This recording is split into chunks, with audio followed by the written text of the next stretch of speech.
మీరు బేల్పూరి తినే ఉంటారు కదా బయట, పెద్దగా కష్టపడకుండా చాలా సింపుల్గా చాలా లైట్గా తినేయడానికి బేల్పూరి చాలా బాగుంటుంది. ఇంట్లో చేసుకోవాలంటే అన్నీ వాళ్ళ దగ్గర ఉన్నాయని మన దగ్గర ఉండాలని రూల్ లేదు కదా. మన దగ్గర ఉన్న వాటితోటి బేల్పూరి చేసుకుందాం. ఇది చాలా బాగుంటుంది. కాకపోతే మీకు కావాల్సినవి అన్నీ ఉన్నంత వరకు వేసుకోండి.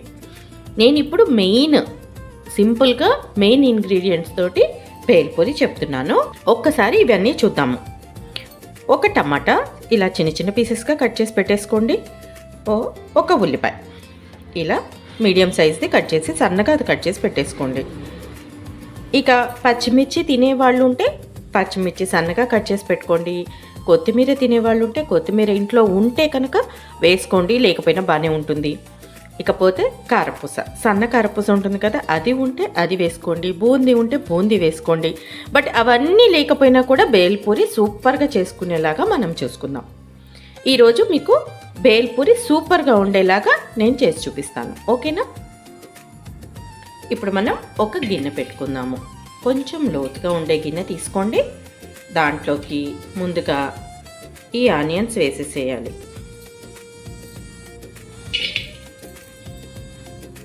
చాలా సింపుల్గా చాలా ఫాస్ట్గా అయిపోతుందండి. ఈవినింగ్ స్నాక్స్ పిల్లల కోసం చాలా ఈజీగా హెల్తీగా చేసేయచ్చు. తర్వాత టమాటాలు వేసేసుకోండి. ఈ వాటర్ ఉంటే కనుక పోసేసేయండి, ఏం పర్వాలేదు. దానివల్ల మనకు నష్టం ఏమి ఉండదు. ఓకేనా? తర్వాత నేను ఉప్పు కారం కలిపింది వేసుకుంటున్నాను. బట్ మీ దగ్గర లేదంటే విడివిడిగా వేసుకోండి. ఓకే, కొద్దిగా వేసుకోండి తినేదాన్ని బట్టి. మనం పులుపు వేసుకుంటాం కాబట్టి కొద్దిగా ఉప్పు పడుతుంది. నేను కొంచెం ఉప్పు వేస్తున్నాను మళ్ళీ. ఓకేనా? ఇప్పుడు మనం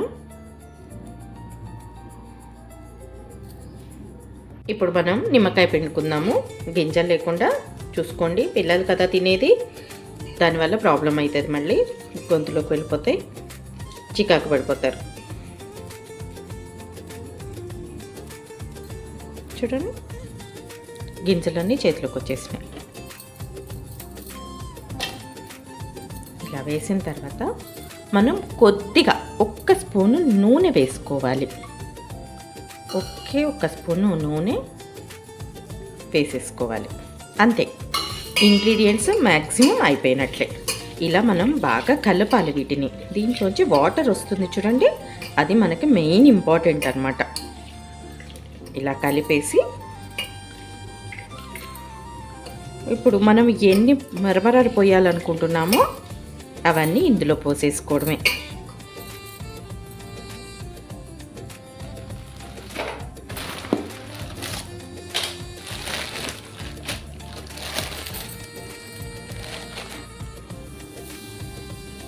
ఇప్పుడు ఇందులోకి ఈ మరమరాలు వేసేసుకోవాలి.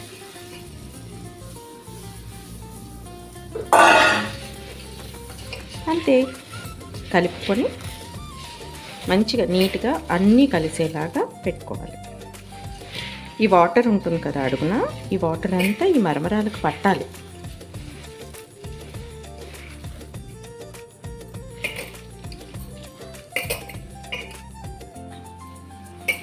చూడండి, మొత్తం అన్నిటికీ పట్టేసింది. కారం అంతా మొత్తం చక్కగా పట్టింది.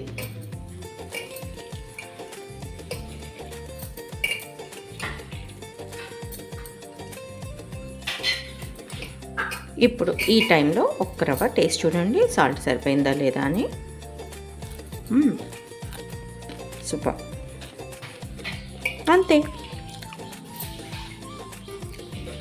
Evening snacks bhelpuri ready. బయట తినేదానికి ఏ మాత్రం తగ్గకుండా సేమ్ టేస్ట్ తోటి మనకి బేల్పూరి రెడీ అయిపోతుంది. ఓకేనా?